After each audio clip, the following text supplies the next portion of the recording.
আসসালামু আলাইকুম। Math school চ্যানেলের পক্ষ থেকে স্বাগতম। আমি তানজিন। আগের ভিডিওতে নবম দশম শ্রেণীর সেট অধ্যায়ের বেসিক নিয়ে আলোচনা করেছি। আজকের ভিডিওতে সেট অধ্যায়ের যে মেইন টপিকসগুলো আছে এগুলো নিয়ে আলোচনা করা হবে। তো আমি ডান পাশে লিখে রেখেছি, যেমন সসীম সেট, অসীম সেট, ফাঁকা সেট, উপসেট, সবগুলো সেটের যে টপিকসগুলো আছে আমি এখানে লিখে রেখেছি। তো এগুলো আমি একটা একটা করে ব্যাখ্যা করব এবং তোমাদেরকে খুব সহজভাবেই বুঝিয়ে দেব, যে কোনো পরীক্ষা বা নৈবেতিকে আসলে তোমরা যাতে খুব সহজেই দিতে পারো। তো প্রথমেই আছে আমার সসীম সেট, অর্থাৎ কি আছে সসীম সেট মানে ফিনিট সেট। ফিনিট মানে কি সীমায়িত সেট। সসীম সেট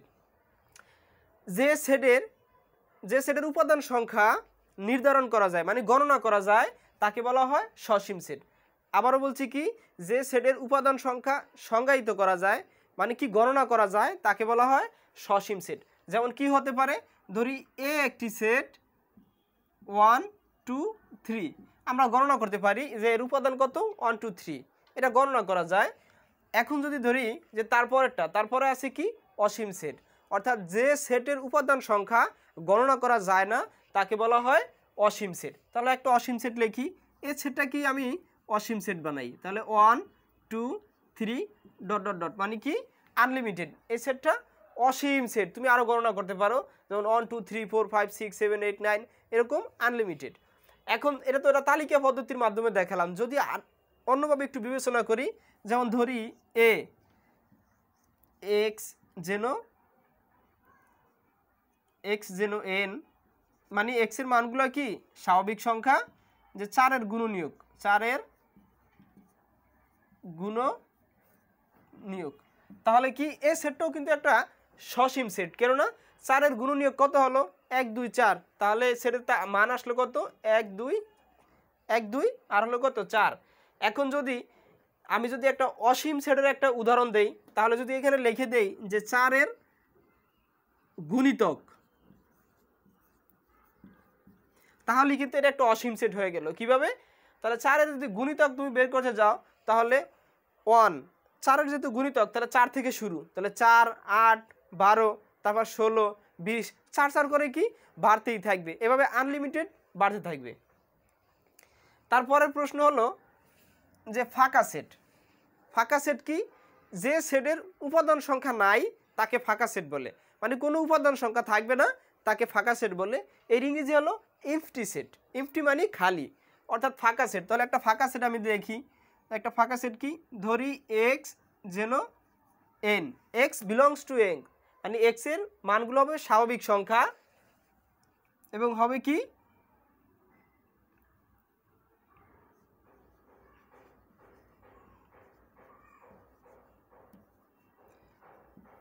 তাহলে কি হলো এর সমান, মানে এ সেটটার মান হবে কি 10 থেকে বড় 11 থেকে ছোট।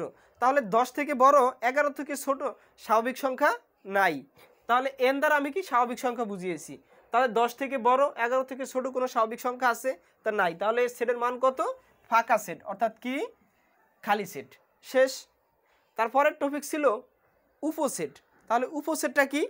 কোনো সেট থেকে যতগুলো সেট গঠন করা যায়, মানে একটা সেট থেকে যতগুলো সেট গঠন করা যায় তাকে বলা হবে উপসেট। তাহলে দেখি একটা উপসেট,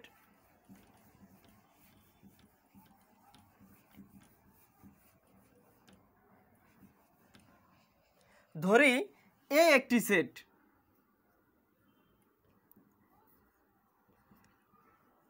1 2 3, এ একটি সেট 1 2 3, তাহলে এখান থেকে যতগুলো সেট বের করা যাবে এগুলো হলো কি উপসেট, মানে এ সেট থেকে যতগুলো সেট বের করা যাবে সেগুলো হলো কি উপসেট। তাহলে এই সেট থেকে একটা সেট বের করি, তাহলে কত হলো 1, আবার কত 2, মানে এই উপাদানগুলো আলাদা আলাদা করে আমরা কি উপসেট বের করতে পারি 3, তারপর কত 1 2 1 3, এগুলো হলো কি আরও আছে ডট ডট ডট ইত্যাদি, এগুলো হলো কি উপসেট।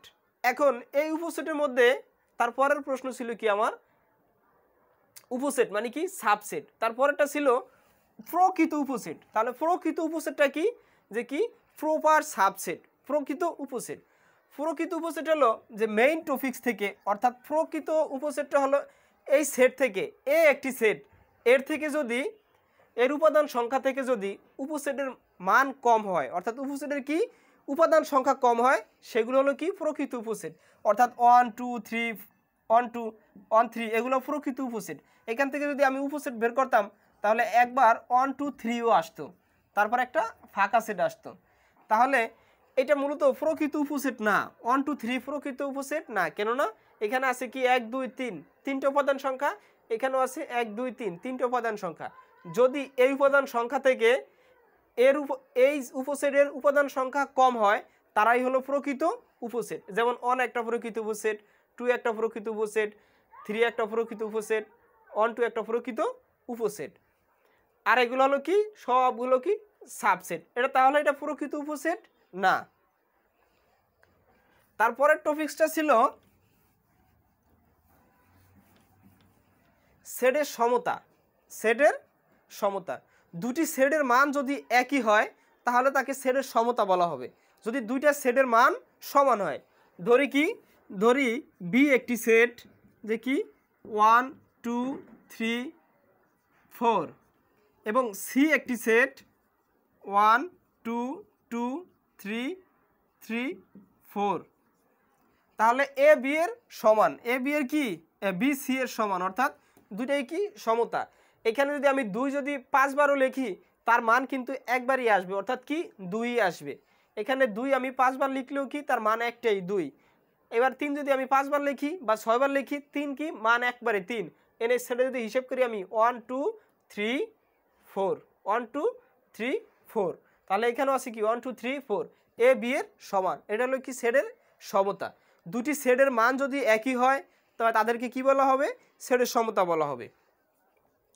তারপরের প্রশ্ন হলো, পরের টপিকস হলো সেটের অন্তর। অন্তর শব্দের অর্থ হলো বিয়োগ।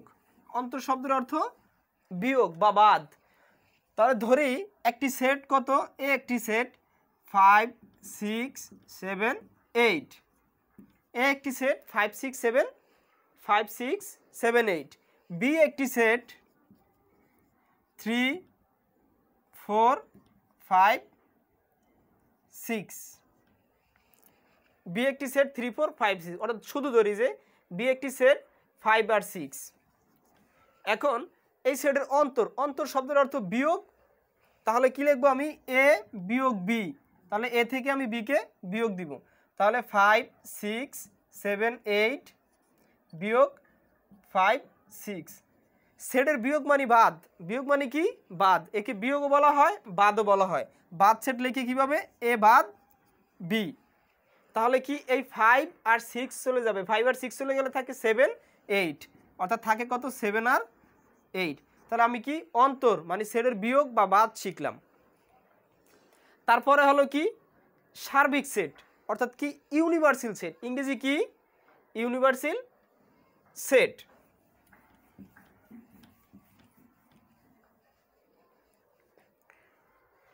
ইউনিভার্সাল সেট কি, সকল যে সেটগুলো ছিল এগুলো মূলত একটা সেটের উপসেট। তাহলে ওই সেটটা কি, ওই সেটটা হলো কি ইউনিভার্সাল সেট। আবারও বলি, ইউনিভার্সাল সেট মানে কি আন্তর্জাতিক, মানে সার্বিক, সে সব জায়গায় প্রযোজ্য। আলোচনা যে করলাম আমি একটু আগে, এই সবগুলো সেট একটা সেটের উপসেট। তাহলে ওই সেটটা কি, ওই সেটটা হলো কি ইউনিভার্সাল সেট। ইউনিভার্সাল সেটকে ইউ দ্বারা নির্দেশ করা হয়, অর্থাৎ ইউ দ্বারা যদি নির্দেশ করে, ধরি ইউ সমান 1 2 3 4 ডট ডট ডট এরকম দেওয়া থাকে। অর্থাৎ এই ইউনিভার্সাল সেটের সকল সেটই কি উপসেট। শেষ। তারপরে হলো পূরক সেট। তারপরের টপিকস হলো কি আমার পূরক সেট। ধরি এ একটি সেট, ধরি কি এ একটি সেট 1 আর 2, এ সেটটি এবং ইউ একটি সেট ইউনিভার্সাল সেট। এ একটি সেট ইউ থেকে ইউ 1 2 3 4, তাহলে একে পূরক সেট বলা হবে যদি ইউ থেকে এ বিয়োগ দেওয়া হয়। অর্থাৎ কি এর মানটা কি, এ কমপ্লিমেন্ট অফ এ, অর্থাৎ পূরক সেটকে কমপ্লিমেন্ট সেট বলা হয়। এ একটি সেট এবং ইউ একটি ইউনিভার্সাল সেট দেওয়া আছে, ইউ থেকে যদি এ বাদ হয় বা বিয়োগ হয় তাকে বলা হবে কি কমপ্লিমেন্ট অফ সেট, মানে কি পূরক সেট। অর্থাৎ পূরক চিহ্ন মানে কি এভাবেও প্রুফ চিহ্ন দেওয়া থাকতে পারে, অর্থাৎ এ অফ সিও দেওয়া থাকতে পারে। এই সির মানে হলো কি কমপ্লিমেন্ট অফ সেট। তাহলে যখনই আমরা পুরুষ লেয়া থাকবে ইউ থেকে আমরা কি এ বাদ দিব, যদি বি রূপে কমপ্লিমেন্ট দেওয়া থাকে ইউ থেকে বি বাদ দিব। অর্থাৎ একটি ইউনিভার্সাল সেট থেকে যদি একটি সেট বিয়োগ দেওয়া হয় তাহলে সে হবে কি কমপ্লিমেন্ট অফ সেট। তারপরে কি হলো, তারপরে আছে আমার সংযোগ সেট।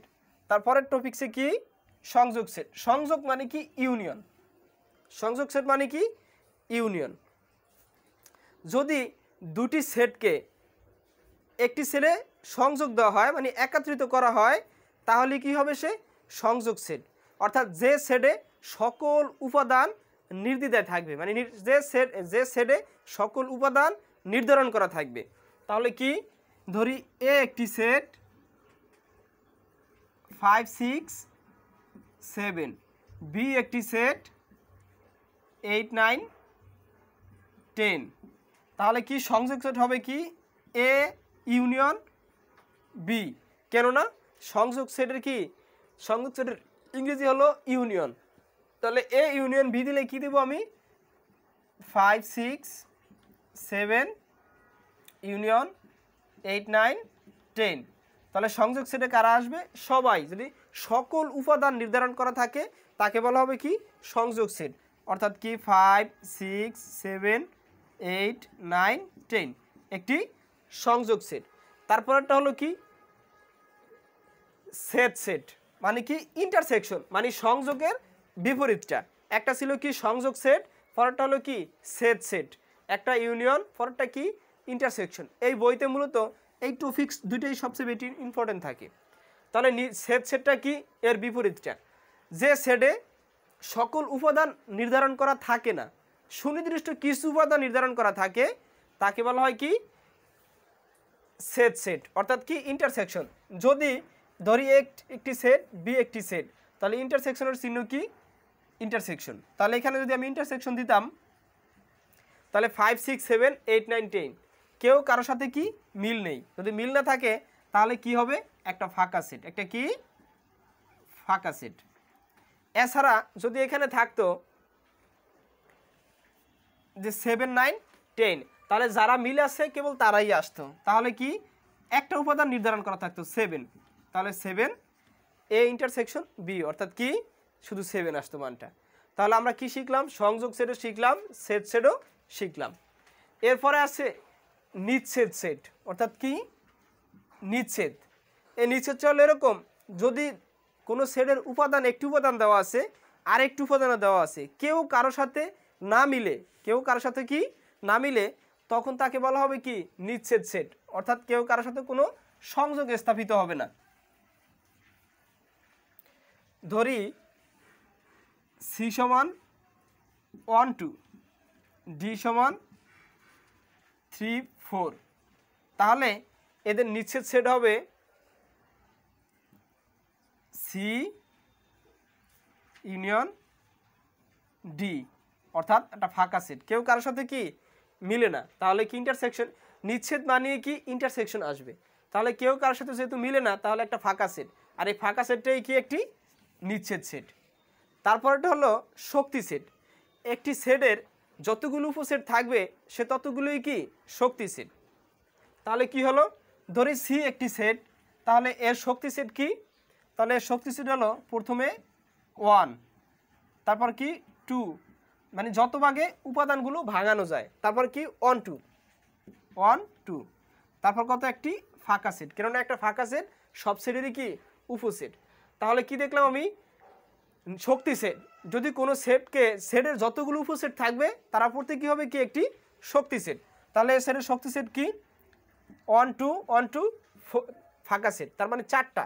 এই সিকে পি অফ সি বলা হয়, মানে শক্তি সেটকে পি অফ সি দিয়ে পি দিয়ে মূলত চিহ্নিত করা হয়, পি অফ সি। যদি এটা ডি থাকতো পি অফ ডি হতো। তারপরের টপিকস হলো ক্রোমোজোর। ক্রোমোজোর মানে কি ক্রোমোজোর অর্ডারেড পেয়ার, অর্ডারেড পেয়ার মানে দুইটা জোড়া, দুইটা কি জোড়া, অর্থাৎ এক জোড়া কার্তেশীয় গুণ থেকে, মানে এক জোড়া উপাদান থেকে কোনটি প্রথম অবস্থানে বসবে আর কোনটি দ্বিতীয় অবস্থানে বসবে তা নির্ধারণ করে বসানোর নামই কি? ক্রোমোজোর। আবারও বলছি, এক জোড়া উপাদান থেকে কোনটি প্রথম স্থানে বসবে আর কোনটি দ্বিতীয় স্থানে বসবে তা নির্দিষ্ট করে বসানোর নামই কি? ক্রোমোজোর।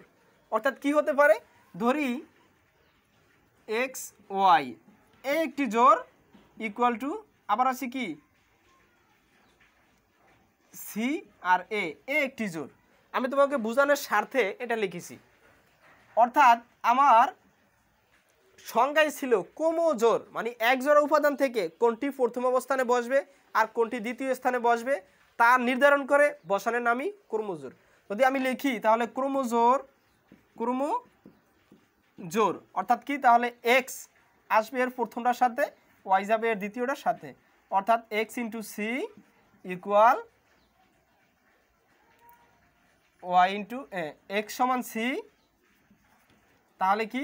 এক্স সমান সি আর একটা আসবে ওয়াই সমান এ। হলো কি? ক্রোমোজোর। যে কোনটা প্রথম অবস্থানে বসছে, কোনটা দ্বিতীয় অবস্থানে বসছে তা নির্ধারণ করলাম। ক্রোমোজোর শেষ। এই অধ্যায়ে কিন্তু ক্রোমোজোরের সংজ্ঞা বিভিন্ন পরীক্ষায় আসে, তোমরা মনে রাখবে ক্রোমোজোরের সংজ্ঞাটা। তারপরে হলো কার্তেশীয় গুণন। আমরা ক্রস গুণন দেখেছি। ক্রস গুণ আর কার্তেশীয় গুণ প্রায় সেম, তবে সেটের কার্তেশীয় গুণনটা মূলত আলাদা। ধরি এ একটি সেট, এ বি, বি একটি সেট, সি ডি। তাহলে এদের কার্তেশীয় গুণন অর্থাৎ A cross B, A into B cross C into D. কার্তেশীয় গুণনে প্রথমে একটা সেকেন্ড ব্র্যাকেট হবে, তারপরে উপাদানগুলো সব ফার্স্ট ব্র্যাকেটের মধ্যে আবদ্ধ থাকবে। তাহলে এসি, আবার এডি, প্রত্যেকটা উপাদান ফার্স্ট ব্র্যাকেটের মধ্যে আবদ্ধ থাকবে। আবার বিসি, বিডি, এখন শেষে একটা সেকেন্ড বন্ধনী দ্বারা কি আবদ্ধ থাকবে। এইটা হলো কি একটা কার্তেশীয় গুণন। অর্থাৎ তোমার বইতে, দশম শ্রেণীর বইতে এর বাইরে আর কোনো টপিক্স নেই। আশা করি এই টপিক্সগুলো যদি তুমি মনে রাখো, যে পরীক্ষার সময় তুমি ভালো রেজাল্ট করবে এবং অবশ্যই সেট সম্বন্ধে আর কোনো তোমার সমস্যা থাকবে না। যদি অবশ্যই ভিডিওটি ভালো লাগে আমার চ্যানেলটি সাবস্ক্রাইব করে বেল বাটনে ক্লিক করে রাখবেন। আশা করি পাশে থাকবেন। আল্লাহ হাফেজ।